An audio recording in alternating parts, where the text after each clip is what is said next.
문제 3번 부가가치세 신고와 관련하여 다음 물음에 답하시오. 자, 1번 당사는 제조업을 영위하는 법인 중소기업이다. 다음의 자료를 이용하여 2020년 2기 확정의 의제매입세 공제신고서를 작성하시오. 단 의제매입세 공제 대상이 되는 거래는 다음 거래뿐이며 불러오는 자료는 무시하고 직접 입력한다. 자, 매입 자료를 봤더니 부천농산에서 계산서를 받고 매입한 게 있고 홍상진 농어민으로부터 직접 매입한 게 있어요. 자, 그런데 조심하셔야 될 건 농어민으로부터 직접 매입하는 경우에 제조업만 공제가 되는 거예요. 그럼 얘는 제조업이니까 둘 다 공제받을 수 있겠네요. 자, 그럼 볼까요? 자, 부가가치 탭 들어가셔서 의제매입세 공제신고서 날짜는 2기 확정이라고 했으니까 10월에서 12월이고요. 첫 번째 공급자는 F2번 누르셔서 부천농산. 취득일자는 2020년 10월 9일. 증빙은 뭐 있어요? 계산서고요. 물품명은 농산물. 수량은 100kg. 매입가액이 1억 2천. 자, 중소제조업이니까 공제율 몇이에요? 104분의 4예요. 이렇게 하나 입력하시고 그 다음에 거래처가 다르니까 이쪽으로 넘어오셔서 여기에서 홍상진 또 찾으시고 취득일자는 2020년 11월 12일이고 얘는 농어민한테 직접 매입한 거니까 3번 물품명은 야채고요. 수량은 50. 매입가액은 500. 공제율은 똑같죠? 104분의 4. 여기까지 입력을 하시는데 우리가 확정 때는 한도 계산을 해줘야 된다고 그랬어요. 자, 그래서 밑에 추가 자료에 보시면 2기 예정 과세 표준은 1억 4천이며 2기 확정 과세 표준은 1억 8천이래요. 자, 여기 과세 표준 쓰는 란 있잖아요. 여기. 자, 예정분에다가 1억 4천, 확정분에다가 1억 8천. 자, 그러면 한도가 1억 2,800인데 단기에 매입한 게 1억 2,500밖에 없으니까 전액 공제 대상이 되겠네요. 자, 밑에 내용 보시면 2기 예정 신고까지는 면세 품목에 대한 매입이 없어 의제 매입세 공제를 받지 않았대요. 이미 받은 게 있었다면 예정 때 받은 게 있으면 여기에 써주시란 얘기예요. 지금은 없으니까 여기까지 해주시면 됩니다. 3번에 2번. 자, 2020년 1기 예정 부가가치세 신고 시 다음의 내용이 누락되었다. 2020년 1기 확정 부가가치세 신고 시 예정 신고 누락분을 모두 반영하여 신고서를 작성하시오. 단, 부당 과소 신고가 아니며 예정 신고 누락분과 관련된 가산세 계산 시 미납일수는 90일이고 전자신고세액 공제는 적용하지 않기로 하며 예정신고 누락분에 대해서는 부가가치세 신고서에 직접 반영하시오 그랬네요. 지금 이 문제는요. 이번 건은 없고 확정 거를 신고를 하는데 예정신고 누락분만 보여주고 있어요. 자, 그럼 볼까요? 부가세 신고서 들어가셔서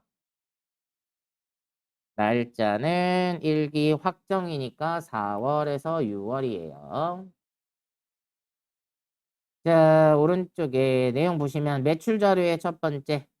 당사의 제품을 태흥무역에 매출하고 구매 확인서를 정상적으로 발급받아 영세율 전자세금 계산서 한 건, 공급가액 600만 원에 부가세 없고요. 정상적으로 발급 전송은 했는데 누락했단 얘기죠.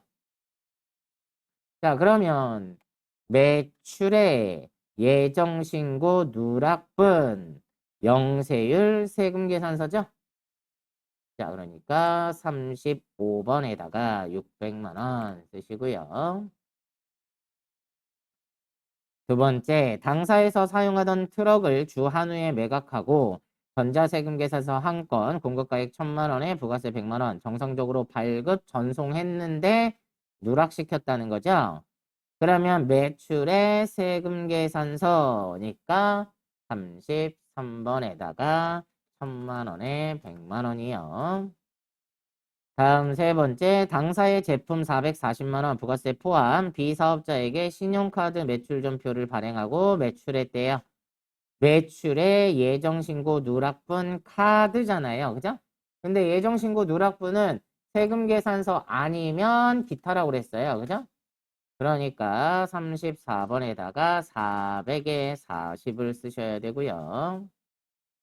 다음 매입자료에 정상에서 1월에 원재료를 공급받았으나 세금계산서 한 건 800에 80짜리 2월 20일에 지연 수취했대요. 자, 지연 수취했고 누락을 시켰다는 얘기죠. 자, 그러면 자, 매입의 예정신고 누락분. 자, 매입세액은 공제받을 수 있는 거니까 여기에다가 800에 80을 써주셔야 돼요. 지연 수취 가산세를 내고 매입세액은 공제받을 수 있는 거라고 했죠. 자, 그럼 이제 가산세를 계산해야 되는데, 자, 볼까요? 가산세. 자, 위에서부터 하나씩 찾아볼게요. 사업자 미등록 아니죠? 세금계산서 지연 발급한 거 있나요? 없죠? 세금계산서 지연 수치 있나요? 있죠? 조금 전에 지연 수치 있었잖아요. 그 정상에서 받은 거. 그래서 여기에 800만 원. 여기는 공급가액 쓰시는 거예요. 800만 원에 대해서 지연 수치 했으니까 4만 원. 지연 수치 가산세 내야 됩니다. 4만 원 내고 80만 원 공제받을 수 있으니까 훨씬 더 이익이잖아요. 자, 그 다음에 세금 계산서 미발급한 거 있나요? 없어요. 다 발급 전송 다 했다고 그랬어요. 그러면 전송까지도 다 했으니까 지연 전송, 미전송도 없을 거고요. 세금 계산서 합계표 불성실도 없고요. 자, 신고 안 한 거 있나요? 자, 보시면 원래 정상적으로 했다면 세액을 140만 원 내고 80만 원을 공제받아야 돼요.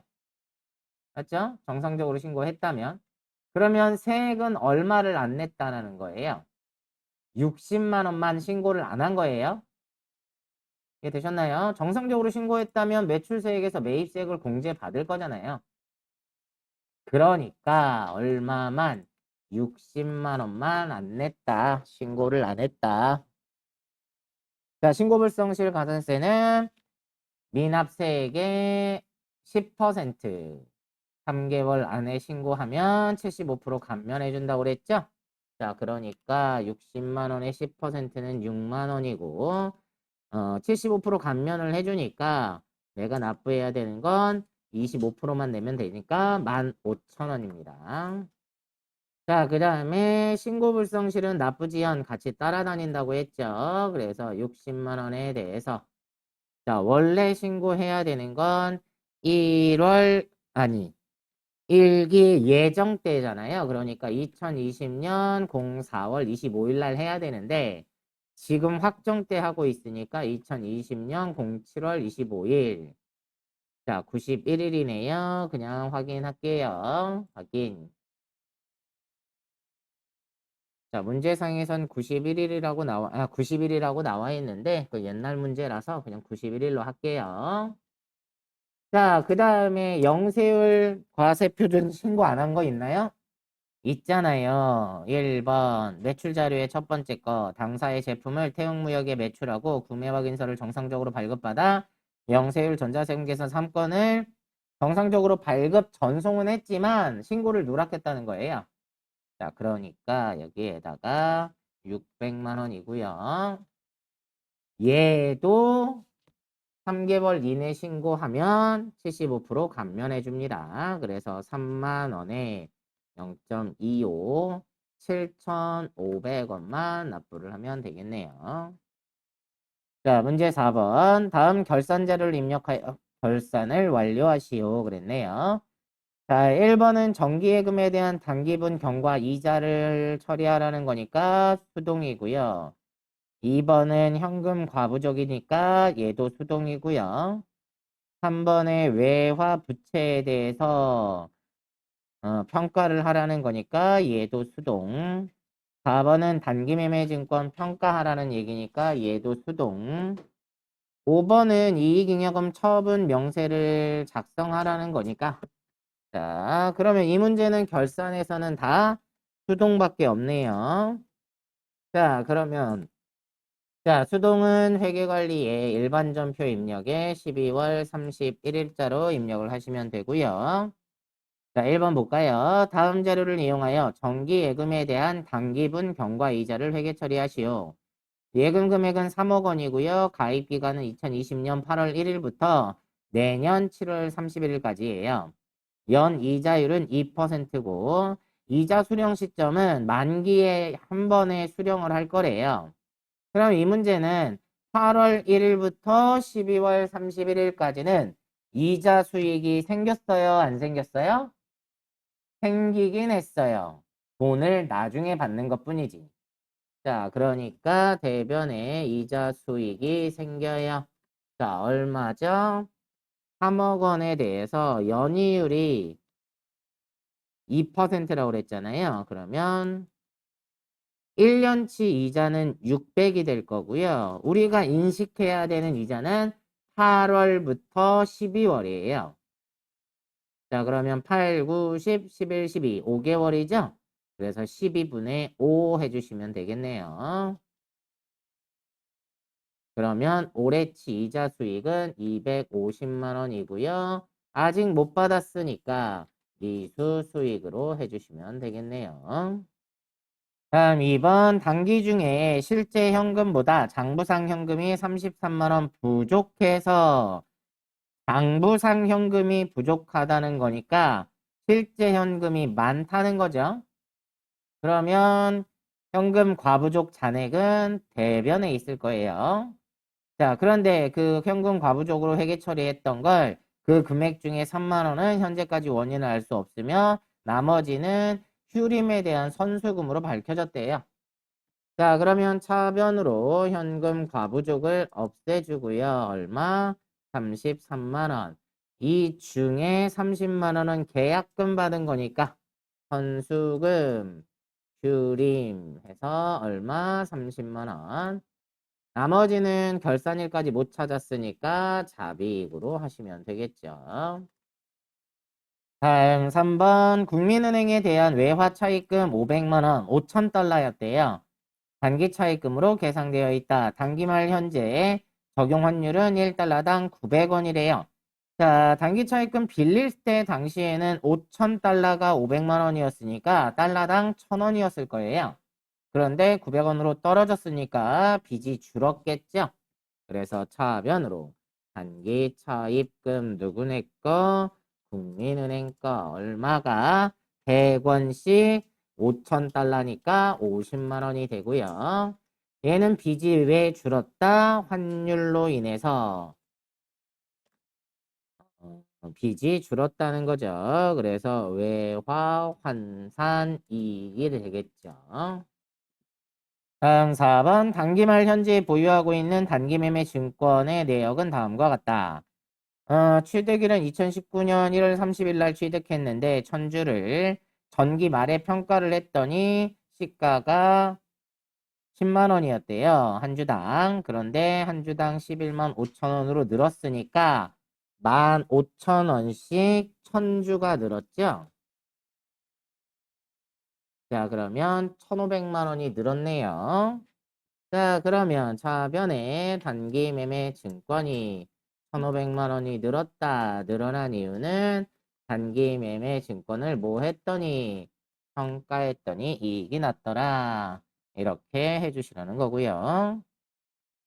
그럼 수동이 다 끝났잖아요. 그러면 여러분들 자동이 없어도 결산자료 입력 들어가셔서 1월에서 12월 열고 전표 추가는 해 주셔야 됩니다. 자동이 없어도 전표 추가는 해 주셔야 돼요. 자, 5번은 이익잉여금 처분계산서 반영하라는 얘기니까요. 자, 그냥 이익잉여금 처분계산서 열으셔서 자, 단기 처분 예정일은 2021년 02월 25일, 전기분은 2020년 02월 25일 날 했었대요. 자, 그러면 사업 확장 적립금 여기 있네요. 사업 확장 적립금에다가 500만 원을 적립할 거고요. 그 다음에 현금 배당 여기 있죠? 현금 배당에다가 2천만 원. 그 다음에 주식 배당에다가 1,000만 원. 그 다음에 회사의 금전 배당의 10%를 이익준비금으로 설정해야 된다고 했으니까 이익준비금에 현금 배당 2천에 10%니까 200만 원. 여기까지 다 되시면 얘도 전표 추가해 주셔야 된다고 했어요. 자, 문제 5번. 2020년 귀속 원천징수 자료와 관련하여 다음의 무릎에 답하시오. 1번. 다음 자료를 보고 영업사원 김대호 직급 대리에 필요한 수당 등록과 11월분 급여 자료 입력을 하시오. 자, 밑에 급여 명세서가 나와 있고요. 자, 추가 자료 및 요청 사항에 보시면 첫 번째 급여 지급일은 매월 말일이다 그랬고요. 수당 내역의 첫 번째 식대, 당 회사는 구내 식당에서 식사를 별도로 제공하고 있대요. 밥 주면 식대는 과세된다고 했죠. 다음 야간 근로 수당의 경우에는 업무 시간 외에 추가로 근무하는 경우 야근 수당을 지급하고 있다 그랬는데 이 직원이 영업사원이에요. 그래서 어차피 얘는 비과세가 안 될 겁니다. 다음 자가운전 보조금 직원 명의의 차량을 소유하고 있고 그 차량을 업무 수행에 이용하는 경우 자가운전 보조금 20만 원을 지급하고 있다. 자, 얘는 비과세 요건을 충족했네요. 그래서 비과세로 하시면 되고 다음 육아수당 6세 이하의 자녀가 있는 경우에 자녀 1인당 10만 원의 육아수당을 지급하고 있다. 자, 6세 이하의 자녀의 보육비는 육아수당으로 비과세가 되죠. 다음 직무수당 직급에 따른 차등 지급액으로 대리급은 20만 원을 지급하고 있다. 얘는 과세되고요. 자가운전 보조금을 제외한 모든 수당은 월 정액에 해당한대요. 이거 정기로 선택을 해주셔야 되고 공제 내역에 보시면 국민연금 건강보험, 장기요양보험 및 고용보험은 당월에 고지된 내역을 반영하였다. 사내 대출금은 주택 구입 대출금에 대한 상환액이다. 자, 얘를 하나 추가로 넣어줘야 되겠네요. 공제에. 4번 급여대장 작성 시 과세 여부를 판단하여 필요한 수당은 추가 등록하고 사용하지 않는 수당은 사용 여부를 모두 부로 변경하며 급여 명세서에 제시된 항목 및 금액이 표시될 수 있도록 작성한다. 그랬네요. 자, 그러면 급여 자료 입력 들어가시고요. 수당 공제 먼저 가셔서 기본급 있죠? 상여는 없네요. 뺄게요. 직책 수당도 없고요. 월차 수당도 없네요. 그 다음에 식대는 아까 구내식당에서 식사를 별도로 제공한다고 했으니까 비과세가 안 되죠. 그러니까 얘를 부로 바꾸시고 과세로 식대를 하나 넣어 주셔야 돼요. 그 다음에 자가운전 보조금은 아까 비과세 요건을 충족한다고 했고요. 그 다음에 야간 근로수당도 그냥 비과세로 두셔도 돼요. 왜요? 얘는 어차피 영업사원이라서 비과세 해놔도 적용을 못 받아요. 자, 그 다음에 육아수당 있네요. 그래서 육아수당은 비과세로 육아수당 하나 넣어주시고 그 다음에 직무수당은 과세된다고 했으니까 직무수당 과세로 하나 넣어주시고 아까 자가운전 보조금을 제외한 모든 수당은 월 정액이라고 그랬으니까 다 정기로 돼 있는지 한번 확인하세요. 자, 자가운전 보조금 예 정기로 바꿔야 되겠네요. 자가운전 보조금만 부정기고 나머지는 정기니까. 그 다음에 공제도 하나 있었죠? 사내 대출금. 그래서 대출로 선택을 해주시면 되고 자, 다 했으니까 이제 확인하시고 입력만 하시면 되겠네요. 11월이고요. 급여지급일은 매월 말일이라고 했어요. 그래서 김대호의 기본급은 300만 원, 자가운전 보조금이 20만 원, 야간근로수당이 25만 원, 식대가 10만 원, 육아수당이 10만 원, 직무수당이 20만 원, 국민연금이 13만 5천 원, 건강이 9만 1,800원, 장기요양이 6,010원, 고용보험이 2만 1,770원, 그리고 사내 대출금이 50만 원, 소득세는 14만 7,110원이고요. 지방소득세는 14,710원이 되겠네요. 여기까지 해주시라는 얘기입니다. 자, 5번에 2번. 다음 자료를 이용하여 사원 코드 110번인 정영희의 사원 등록 메뉴의 부양가족 명세 탭과 연말정산 추가 자료 입력 메뉴의 연말정산 입력 탭에 입력하시오. 정영희가 공제받을 수 있는 공제는 모두 공제받도록 하고 세부담이 최소화되도록 한다. 단 기본공제 대상자가 아닌 경우에도 반드시 입력하시오 그랬네요. 자, 그러면 일단 사원 등록에 들어가셔서 정영희 사원의 부양가족. 정영희는 본인이 여성 근로자예요. 배우자가 있는 여성 근로자의 경우에는 부녀자 공제를 받을 수 있는데 지금 정영희의 총 급여가 6,600만 원이나 돼요. 그래서 3천만 원 이하만 되기 때문에 부녀자 공제를 못 받을 겁니다. 다음 배우자요. 차민수. 외국인의 주민번호가 711111111111. 자, 2020년도 총 급여가 300만 원밖에 안 되잖아요. 그러니까 공제 대상이 되겠죠. 500만 원까지는 공제 대상이 된다고 했습니다. 자, 그래서 배우자로 공제를 받을 수 있고 그 다음에 직계 비속 차태영이요. 내국인의 주민번호가 021111331111. 자, 중학생이고 소득이 없다고 했으니까 20세 이하로 공제받을 수 있고요. 다음 또 직계비속 차태희. 내국인의 주민번호가 111111421111. 지금 현재 미취학 아동으로 소득이 없다고 했죠? 그러니까 20세 이하로 걸리겠네요. 다음 직계 존속 아버지가 있네요. 자, 정호영이고요. 내국인의 주민번호가 441111-1211-111. 장애인 복지법에 따른 장애인이고 2020년도 양도소득 금액이 100만 원 있죠?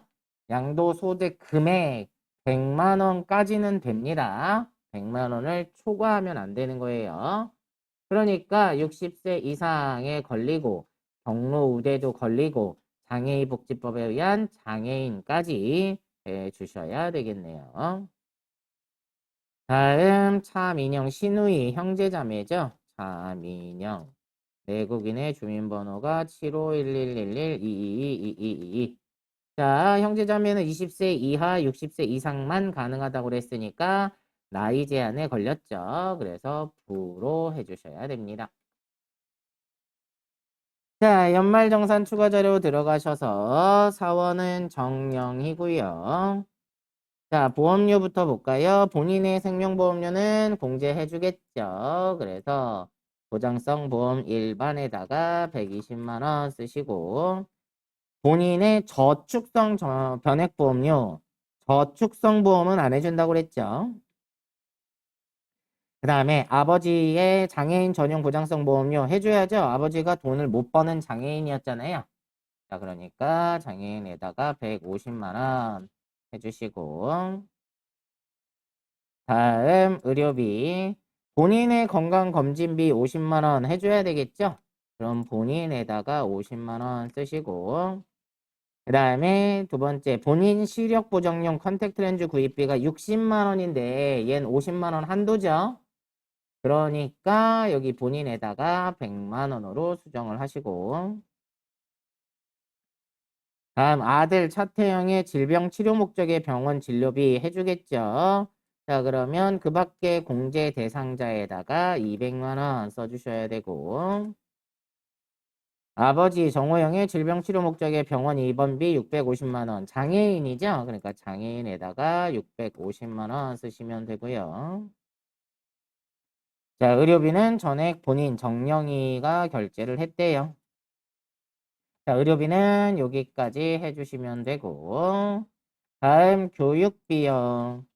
아들 차태영의 중학교 등록금 70만 원 해주겠죠? 그 다음에 현장 체험 학습비 50만 원인데 얘도 한도가 있잖아요. 30만 원 한도예요. 교복 구입비 50만 원이 있는데 교복은 50만 원 한도죠. 자, 그래서 초중고에다가요. 더해서 쓰시면 되겠네요. 150만 원을 쓰시면 돼요. 자, 다음 보시면 딸 차태희 미술학원. 자, 얘는 미취학 아동이니까 미술학원비 공제해 주겠죠? 자, 그러니까 취약 전 아동에다가 30만 원 이렇게 써주시면 됩니다. 만약에 얘가 초등학생이면 학원비 공제 안 해줘요. 자, 확인하시고 아버지 방송통신대학교 수업료 직계 존속의 교육비는 공제 안 해준다고 했습니다. 자, 확인하시고 기부금. 자, 본인의 정치자금 기부금으로 정당에 기부한 게 30만 원이 있대요. 자, 그러면 10만 원 이하에는 10만 원을 쓰시고 10만 원 초과분에다가 20만 원을 써주셔야 되고요. 그 다음에 아버지가 교회에 헌금한 게 있는데 200만 원. 아버지는 아까 돈을 못 번다고 그랬죠? 기부금은 나이 제한은 없지만 소득 제한은 있어요. 그래서 아버지가 소득을 못 버니까 종교단체 당해기부금에다가 200만 원 써주셔야 됩니다. 자, 확인하시고 신용카드요. 자, 본인 신용카드 사용액이 2천만 원이 있는데 자동차 리스료가 300만 원이 있대요. 리스료는 안 해주죠? 그러면 300을 빼고 1,700만 원만 넣어야 되고, 다음 배우자가 직불카드 사용한 거. 아까 배우자가 돈을 못 벌잖아요. 그러니까 공제해 주겠죠. 저의 직불카드 사용액에 1,500인데 전통시장 사용액이 500만 원 포함되어 있으면 직불카드에는 1,000만 원만 쓰시고 전통시장에 가서 500만 원 쓰셔야 되고요. 다음 시누이가 현금 영수증 사용한 게 있대요. 형제 자매가 쓴 건 신용카드 공제 안 해줍니다. 그래서 여기까지만 입력을 하셔야 됩니다.